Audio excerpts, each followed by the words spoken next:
देखिए आपको स्क्रीन दिख रही होगी मेरी, है विजिबल? ठीक है। तो हमने उस दिन डिजिटल मार्केटिंग वाली एक फाइल थी, उसके ऊपर सिंगल रिग्रेशन अप्लाई करके देखा था, सिंगल लीनियर रिग्रेशन, राइट? आज हम लोग मल्टीपल रिग्रेशंस करते हैं, तो मैं इसको पहले क्या कर लेता हूँ, इसको एक्सेल फॉर्मेट में सेव कर लेता हूँ डेस्कटॉप के ऊपर। ठीक है, ये फाइल है मेरे पास। हम आगे का स्टेप करने से पहले मैं क्या करता हूँ, इसमें एक नया कॉलम ऐड करता हूँ। कॉलम का नाम दे देता हूँ मैं एज। जैसे ऐड स्पेंड है, प्राइस है, डिस्काउंट है ना, तो जो कस्टमर का एज है, क्या वो भी कोई फैक्टर रहता है क्या? जैसे ये सारे फैक्टर है ना, ऐड स्पेंड एक फैक्टर है, प्राइस एक फैक्टर है। तो अगर कोई कस्टमर जो दुकान पे खरीदी करने आ रहे हैं, है ना, तो उनका एवरेज एज अगर हमने निकाला तो वो कोई इफेक्ट आता है क्या? ठीक है, तो मैं एक न्यू कॉलम बनाया, इंसर्ट, और यहाँ ले लिया मैंने एवरेज कस्टमर एज या एवरेज कस्ट एज। ठीक है, अब मैं यहाँ रैंडम वैल्यू डालने के लिए क्या करता है, एक रैंडम फॉर्मूला इस्तेमाल कर लेता हूँ। तो हम क्या करेंगे, यहाँ रैंड बिटवीन नाम का एक फंक्शन यूज करेंगे। ठीक है, मैंने कस्टमर की एज दे दिया सपोज 22, सपोज 50। ठीक है, इस रेंज में कोई भी वैल्यू आएगी हर बार। देखो 20 to 50 लिया ना मैंने, तो ये तो फिक्स रहेगा, 20 से 50 के बीच में कोई भी रैंडम वैल्यू हर बार ऐड हो जाएगी। हो गया है। अब हम देखना चाहते हैं कि ठीक है, इस डेटा का एज का सेल्स पे कोई इफेक्ट पड़ता है क्या? जैसे हमने देखा था एड स्पेंड का सेल्स पे फर्क है, बराबर है ना? तो इसको मैंने क्या किया, कंट्रोल टी कर लिया, एक टेबल में कन्वर्ट कर लिया। मैं यहाँ पे स्कैटर प्लॉट करने की कोशिश करूँगा कस्टमर एज एंड सेल्स का। राइट हो गया। तो कैसे करेंगे हम, इंसर्ट में जाकर मैंने एक स्कैटर प्लॉट किया। ठीक हो गया। यहाँ से क्या करेंगे, डिज़ाइन में जाके सेलेक्ट डाटा करते हैं, ऐड करते हैं। तो मैंने कर दिया एज वर्सेस सेल्स। एज और सेल्स का कोई रिलेशनशिप है क्या, हम ये देखना चाहते हैं। तो मैंने सीरीज वैल्यू ले लिया, यहाँ सीरीज वैल्यू आ गई हमारी एज, और दूसरा वाई वैल्यू हमने सेलेक्ट कर लिया सेल्स। ओके करते हैं, ओके करते हैं। यहाँ देखो डेटा में कोई लीनियरिटी नहीं दिख रही है आपको, रैंडम प्लॉट किया हुआ डेटा, जबकि हमने देखा था एड स्पेंड और सेल्स का डायरेक्ट रिलेशनशिप था, लेकिन यहाँ एज और सेल्स का कोई एग्जैक्ट रिलेशनशिप नहीं दिख रहा। इसको और अच्छे से हम कैसे ऑब्जर्व कर सकते हैं, इसको हम एक और तरीके से ऑब्जर्व करेंगे। कैसे? डेटा एनालिसिस टूल का यूज़ करके वहाँ से देखेंगे कि फैक्टर्स क्या आ रहे हैं इसके। ठीक है, तो मैं आ गया डेटा टैब में, डेटा एनालिसिस टूल पैक ले लिया मैंने। ठीक हो गया। यहाँ जाने के बाद आप सेलेक्ट कर लो रिग्रेशन, ओके कर लिया मैंने। तो आपकी वाई रेंज मतलब आपका सेल्स है, और एक्स आपका क्या है, एवरेज कस्टमर एज है। हो गया। मैंने न्यू वर्कशीट में ये डेटा ले लिया। अब जब यहाँ आते हैं ना हम लोग न्यू वर्कशीट में, तो ये जो कुछ फैक्टर्स है ना, ये बहुत इंपॉर्टेंट है जो हमको समझना है। रिग्रेशन एनालिसिस में ये जो दो पैरामीटर होते हैं, आर और adjusted R, R square and adjusted R square, ये एक्चुअल में क्या बताता है, this shows the relationship between dependent and independent variables. ये जो दो फैक्टर्स है ना, these two factors show the relationship between dependent and independent variable. ये ideally they should be close to one, या तो +1 या -1। अगर ये है मीन्स क्या है, the data is very closely related और exactly related with each other. +1 है मतलब क्या है, every increase in x will change in Y. आपको मैं बताना ये चाह रहा हूँ कि अगर आर स्क्वायर की वैल्यू एग्जैक्टली 1 आ रही है, ठीक है, तो होगा क्या, एक यूनिट एक्स चेंज होगा तो एक ही यूनिट क्या होगा, वाई भी चेंज होगा। मतलब ये जो ग्राफ बनेगा, this will be like this, 45 degree पे ऐसा ग्राफ बनेगा। जैसे जैसे एक्स बढ़ेगा सेम अमाउंट से क्या चेंज होगा, वाई। तो आइडियली अगर ये दोनों बहुत क्लोजली रिलेटेड है एक दूसरे से, तो this should be 1-to-1 relationship, मतलब एग्जैक्ट क्या होना चाहिए, आर स्क्वायर की वैल्यू आना चाहिए 1। लेकिन अगर ये निगेटिव रिलेशनशिप है तो क्या होगा, every change in x will decrease in y, मतलब इस तरह से 135 डिग्री वाला एंगल बनेगा स्लोप का, कि जब जितने अमाउंट से एक्स चेंज होगा उतने अमाउंट से वाई कम होते जाएगा। For every change in x equal change will be in y, but ये डिक्रीज होता रहेगा। इसको क्या बोलेंगे हम लोग, नेगेटिव रिलेशनशिप। समझ आ रहा है? अगर ये जीरो है मीन्स एक एविडेंस है कि there is no relationship between, no variance between X and Y, या between dependent and independent variable, independent variables. आप नोट कीजिए यहाँ पर क्या आ रहा है, वैल्यू अप्रोक्सीमेटली जीरो है ये दोनों का, मतलब एज का सेल्स पे कोई इफेक्ट है ही नहीं। समझ आ रहा है? इसीलिए ग्राफ भी देखिए आपकी अजीब सी आ रही, पूरा स्कैटर हुआ इधर उधर, सही है ना? तो ये जो दो फैक्टर है ये हमको इंडिकेट करे कि this data is not closely tied with each other. तो मैं इसको एक समझने के लिए यहाँ पे नेगेटिव कर दिया, इस तरह से दिखा दिया।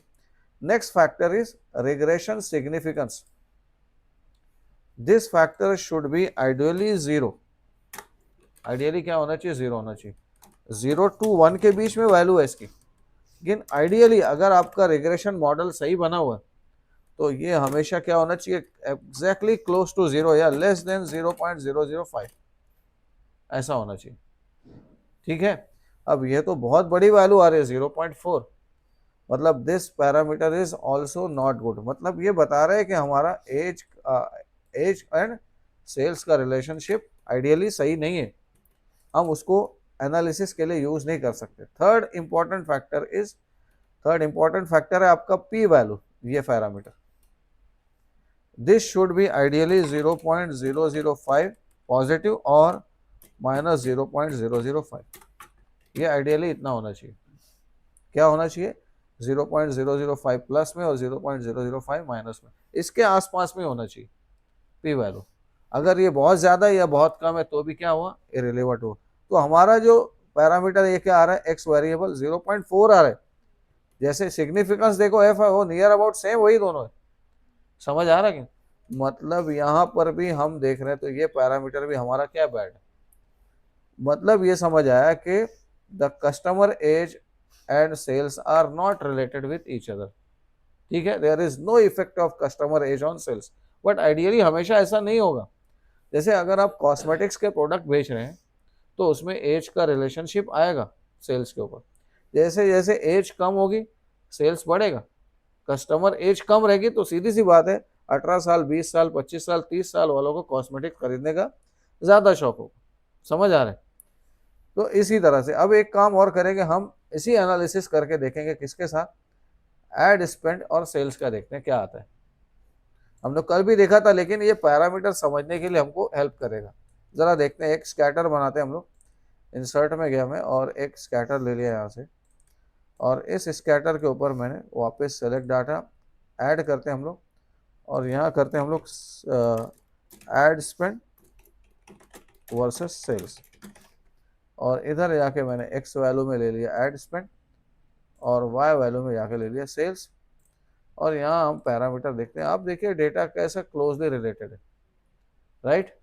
और अगर मैं डेटा एनालिसिस टूल पैक का यूज़ करके जब इसको एनालाइज करूँ, देखिए आप कैसा फॉर्मेट होता है। डेटा में गया मैं, डेटा एनालिसिस में जाके रिग्रेशन लिया मैंने, और हमारा वाई तो ये रहने वाला, एक्स चेंज होकर क्या हो जाएगा, एड स्पेंड हो जाएगा। ठीक है, और उसके बाद मैंने क्या किया, न्यू वर्कशीट में रखा। आप यहाँ पैरामीटर देखिए, आर स्क्वायर और एडजस्टेड आर स्क्वायर। ठीक है, दिख रहा है आपको क्या है, ये क्लोज टू 1 है, means every change in ad spend will be equally change in the sales, है ना? अगर आपका एड स्पेंड 100 से बढ़ा तो अप्रोक्सीमेटली उसी रेशो में क्या बढ़ेगा, आपका सेल्स भी बढ़ेगा। मैं बोला था ये कि आइडियली शुड बी +1 और -1 बराबर है। अगर ये 0.8 आ रहा है मतलब क्या 80% है, 0.9 आ रहा है मतलब 90% है। समझ आ रहा है? 0.7 है, मतलब क्या 70% है, तो ये तो बहुत अच्छा है। 0.96 क्लियर हो रहा है कि नहीं? तो these two factors are positive, means हम ये बोल सकते हैं कि इस मॉडल को हम गुड कहेंगे। नेक्स्ट पैरामीटर मैंने क्या बोलता, सिग्निफिकेंस, मतलब ये मॉडल कितना रिलेवेंट है आपका डेटा को, मतलब रिग्रेशन एनालिसिस करने के लिए कितना सही है। तो ये वैल्यू भी देखो 10⁻⁻14, मतलब नियर अबाउट जीरो ही आएगा। आप इसको नंबर फॉर्मेट कीजिए, देखो 0.0, अगर मैं डेसिमल प्लेसेस बढ़ाया भी तो कहाँ जाके डेसिमल प्लेसेस बढ़, 10⁻⁻ समथिंग दिया हुआ था ना, वो कितना था 10⁻⁻14, बहुत छोटा वैल्यू है, बहुत छोटा वैल्यू, अप्रोक्सीमेटली जीरो है, मतलब this is also very good. ये भी हमारा पैरामीटर बहुत अच्छा है, बहुत स्ट्रांग है। और ऐसे ही क्या कहा था मैंने, पी पैरामीटर, ठीक है, दिस शुड बी लो, ये पी वैल्यू क्या है, ये भी वही सेम है, अप्रोक्सीमेटली सेम ही आया अभी। आप इसको कीजिए नंबर, तो ये भी क्या आ रहा है, जीरो आ रहा है। मतलब हम कह सकते हैं कि एड स्पेंड एंड सेल्स, अगर इसका हम डेटा मॉडल बना रहे रिग्रेशन एनालिसिस के लिए, तो ये बहुत अच्छा मॉडल है, ठीक है। अब सिंगल एनालिसिस में हमको समझ आया कि दो पैरामीटर्स दोनों अलग अलग एनालाइज करके हम डिसाइड कर सकते हैं कि which parameter affects the sales, बराबर है। लेकिन अगर मल्टीपल पैरामीटर्स हम करने की कोशिश करें, मतलब क्या, मैं चाहता हूं एड स्पेंड का, प्राइस का और डिस्काउंट का सेल्स पे क्या असर पड़ता है, तीनों का साथ में, ठीक है, जिसको हम लोग क्या बोलेंगे, मल्टीपल रिग्रेशन एनालिसिस। समझ आ रहा है? तो कैसे करते हैं, मैं इसको एक काम करता हूँ, यहाँ से डुप्लीकेट कर लिया, मूव और copy, create a copy, move to end. तो मैंने यहाँ लिख दिया for example multiple regression analysis, ठीक हो गया। मैं इसमें से ना क्या करता हूँ, एवरेज कस्टमर एज वाला कॉलम रिमूव कर दे रहा हूँ, उसको इसकी ज़रूरत नहीं है, ठीक हो गया। ये डिलीट कर लेते हैं, ये डिलीट कर लेते हैं, बराबर। अब हम पहले ऑब्जर्व करेंगे कि इन तीनों फैक्टर्स में से किसका सेल्स पे असर पड़ रहा है और किसका नहीं पड़ रहा, ठीक है। फिर हम उसमें से रिमूव कर देंगे जो इररिलेवेंट होगा, और जो रिलेवेंट होगा उसको रखेंगे। अब समझ मैं क्या बोल रहा हूँ, ये तीनों फैक्टर्स का देखेंगे एक साथ सेल्स पे क्या फर्क पड़ रहा है, तो इसको क्या बोलेंगे हम, मल्टीपल लीनियर रिग्रेशन। समझ आ रहा है? तो कैसे करेंगे हम, पहले जाएंगे हम डेटा टैब में, डेटा एनालिसिस टूल पे लेंगे, रिग्रेशन ले लिया, ओके कर दिया मैंने। तो हमारी वाई की रेंज जो है, वाई की रेंज तो हमारा सेल्स ही होने वाला है, ओके। बट एक्स का रेंज क्या हो जाएगा, अब हमारे पास एक्स में 3 डिफरेंट कॉलम्स हो गए, ये तीनों कॉलम्स हो गए। आप चाहे वैल्यू सेलेक्ट करो, अगर हेडिंग सेलेक्ट करेंगे यहाँ से तो उधर भी हेडिंग पे ध्यान देना। खैर B2 से देखो, यहाँ रेंज क्या हो गया, B2 to D2, D21, right. और वाई सेल्स की रेंज क्या होगी, F2 टू F21, राइट हो गया। अब मैं इसको क्या करता हूँ, ओके करता हूँ। यहाँ ध्यान से देखिए, अब जो आउटपुट आपके सामने आ रहा है, ये क्या दिखा रहा है, ये आपको दिखा रहा है कि ये तीनों फैक्टर्स का सेल्स पे क्या इफेक्ट पड़ रहा है, ठीक हो गया। यहाँ पैरामीटर देखिए, R square and adjusted R approximately 99% है, बराबर। मतलब हमने एक पैरामीटर देखा था, जब कौन सा देखा था मैंने, सिर्फ क्या चेक किया था मैंने, एड स्पेंड, राइट है। तो एड स्पेंड का जो इफेक्ट था वो क्या था, 96% हो रहा था। लेकिन तीनों पैरामीटर्स मिला के जब हम एनालिसिस कर रहे हैं तो कितना आ रहा है, वो 99% आ रहा है, means it is very good. समझ आ रहा है कि नहीं? मतलब ओवरऑल ये तीन फैक्टर्स मिलके जब काम करते हैं एक साथ सिंक्रोनाइज करके, तो सेल्स पे इफेक्ट पड़ता है। समझ आ रहा है? और ज्यादा इफेक्ट पड़ता है, मीन्स एड स्पेंड भी बढ़ा दिया आपने, डिस्काउंट भी कम कर दिया, और डिस्काउंट भी बढ़ा दिया, और प्राइस भी कम कर दिया। तीनों फैक्टर साथ में काम करेंगे तो ऑब्वियसली सेल्स पे क्या आएगा, पॉजिटिव इंपैक्ट आएगा, आपका सेल्स इंप्रूव होगा। तो ये पैरामीटर तो बहुत स्ट्रांग हो गया, आपको समझा कि नहीं?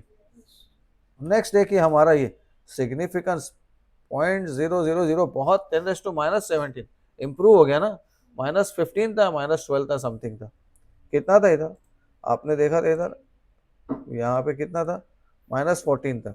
ये काफी इंप्रूव हो गया, बराबर हो गया। मीन्स हम ये भी कह सकते हैं कि this is also very good, right हो गया। अब यहाँ देखो, तीनों पैरामीटर्स का इंडिविजुअल रिजल्ट दिखा रहे हैं, 0.001, 007, ये दोनों तो आप आस पास में ना।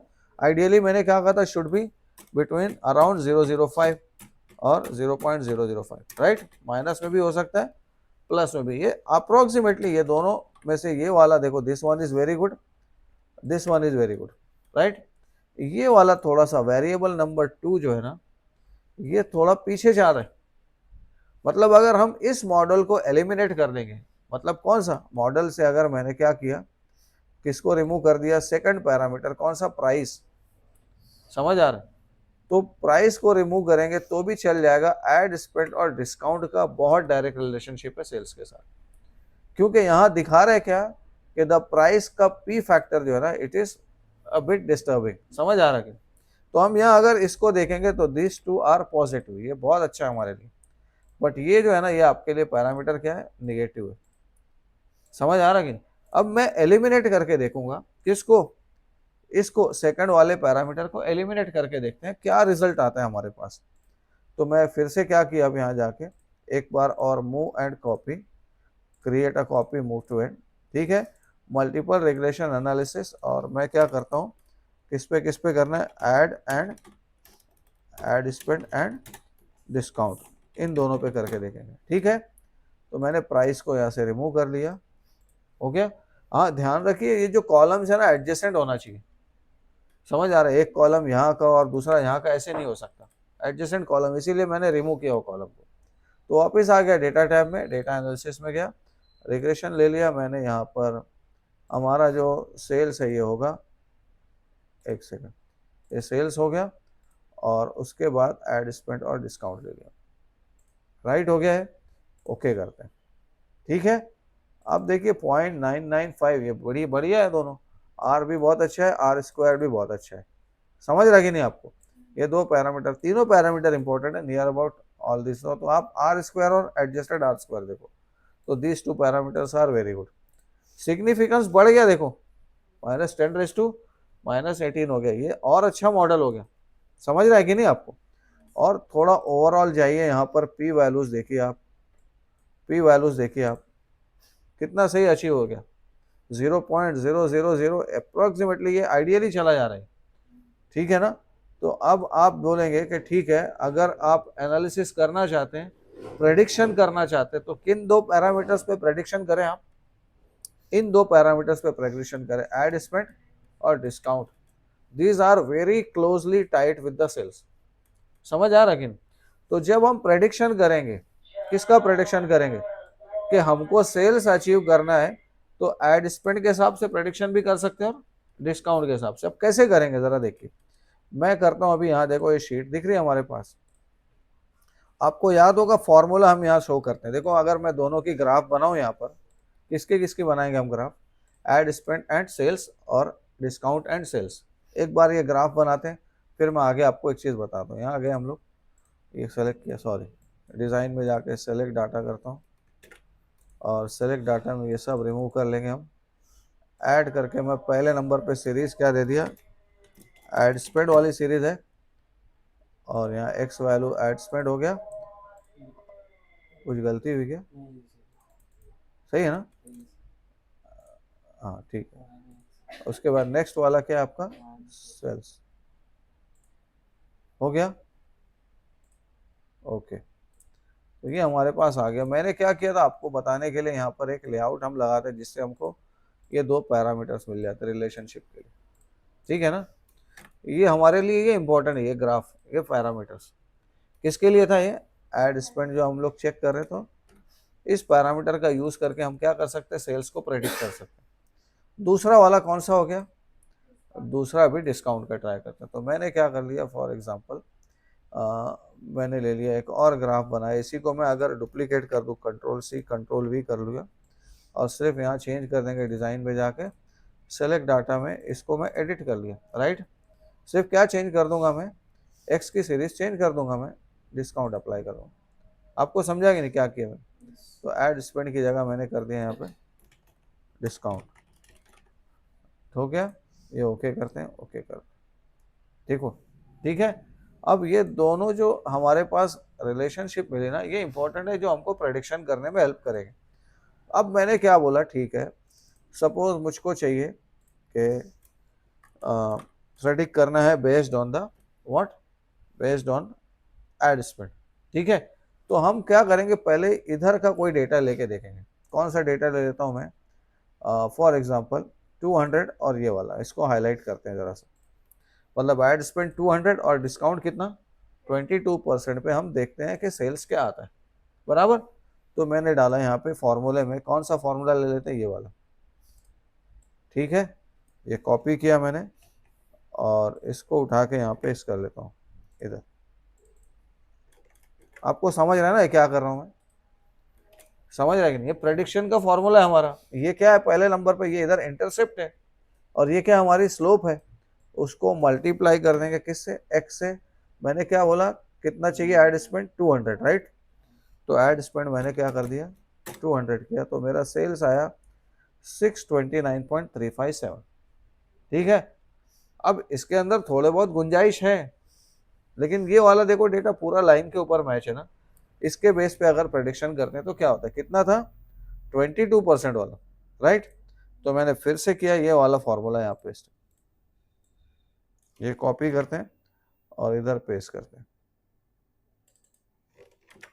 ठीक हो गया। तो मैंने क्या किया, मल्टीप्लाइड बाय 22, राइट हो गया। तो 22 किया तो क्या है 666। तो आप देखिए ज्यादा स्ट्रॉन्ग रिलेशनशिप किसका हुआ, डिस्काउंट का हुआ। समझ आ रहा है कि नहीं। तो हम जब प्रेडिक्शन करेंगे ना, तो हमारा prediction based on ad spend थोड़ा बहुत, मतलब क्या होगा, उसमें एरर के चांसेस थोड़े ज्यादा होंगे एज कंपेयर टू डिस्काउंट। समझ आ रहा है कि नहीं। तो जब आप प्रेडिक्शन करोगे तो आपको ये दोनों पैरामीटर्स दिखाना होगा कि prediction based on ad spend will be a bit errorness, उसके अंदर थोड़ा एरर के चांसेस होंगे। मतलब 10-20% आप समझ सकते हो, 20 तो नहीं 10%। और इसके अंदर ज्यादा 5% 4% का एरर हो सकता है, किसके अंदर, बेस्ड ऑन द डिस्काउंट। समझ आ रहा है आपको। तो इस तरह से हम लोग क्या करते हैं, रिलेवेंस फाइंड करते हैं पहले कि which data is affecting the sales most, और उसके बाद प्रेडिक्शन के लिए ज्यादा बेटर पैरामीटर्स कौन से होंगे वो हम डिसाइड करते हैं। समझ आ रहा है आपको, ये क्लियर हो रहा है कि नहीं। तो मल्टीपल रिग्रेशन हम सिर्फ ऐसे सिंगल ग्राफ बना के नहीं कर सकते, हमको ये पैरामीटर्स को यहाँ ऑब्जर्व भी करना पड़ेगा। जो हमने अभी देखा एलिमिनेट किसको करना वो भी डिसाइड करना पड़ेगा। जैसे हमने अभी एलिमिनेट किया किसको, प्राइस को। समझ आ रहा है कि नहीं, ये क्लियर हुआ कि नहीं। नोट कीजिए ये जो पैरामीटर्स है ये इंप्रूव होना चाहिए आर स्क्वायर और एडजस्टेड आर स्क्वायर। यहाँ पे इसके कंपैरिजन में देखो इंप्रूव हो गया 0.99, कितना था ये 17, यानी अप्रोक्सीमेटली अगर मैं इसको कहूँ तो 99.17% और ये 99.01%, राइट हो गया। लेकिन जब मैं इधर आया तो क्या हो गया 99.10% था और ये अप्रोक्स एग्जैक्टली 99% था, है ना। अब यहाँ तो इतना ज्यादा फर्क नहीं दिखा आपको, सही है कि नहीं। लेकिन ज्यादा फर्क कहाँ हो गया, ये इस पैरामीटर की वजह से इफेक्ट पड़ा। जो रिलेवेंस आपका था ये पैरामीटर हटाने से और अच्छा रिजल्ट आएगा। कौन सा, जो सेकंड वाला वेरिएबल था, जो प्राइस वाला था। तो आपको जरूरी नहीं कि इन दो पैरामीटर से ही आप डिसाइड कर लोगे, आपको नीचे पी वैल्यू देखना पड़ेगा। समझ आ रहा है। और जिसका पी वैल्यू थोड़ा सा डिफरेंट दिखे, मतलब मैंने आपको बता दिया ideally should be near about 0.005, 0.005 positive and negative, इसके आसपास कुछ है तो चल जाएगा, बराबर। बट बहुत बड़ा है 0.3 0.2 तो बहुत बड़ा है, बराबर। तो उस फैक्टर की वजह से उसको हमको एलिमिनेट करना पड़ा। आपको समझा गया है, ठीक है। मैं ये डेटा सेट आपके पास है, एक और डेटा सेट आपको दूंगा प्रैक्टिस के लिए, आप दोनों पे ऑब्जर्व कर लेना, ठीक है। ये समझा आपको। रैंडम ऐड करके मैंने जस्ट एक फॉर्मूला, हमको अगर कोई रैंडम वैल्यू ऐड करना था तो हमने एक रैंडम फंक्शन आज सीखा उसके अंदर, ठीक है, समझा है। तो इसको मैं स्टॉप करता हूँ, आप एक ट्राई कीजिए इसको।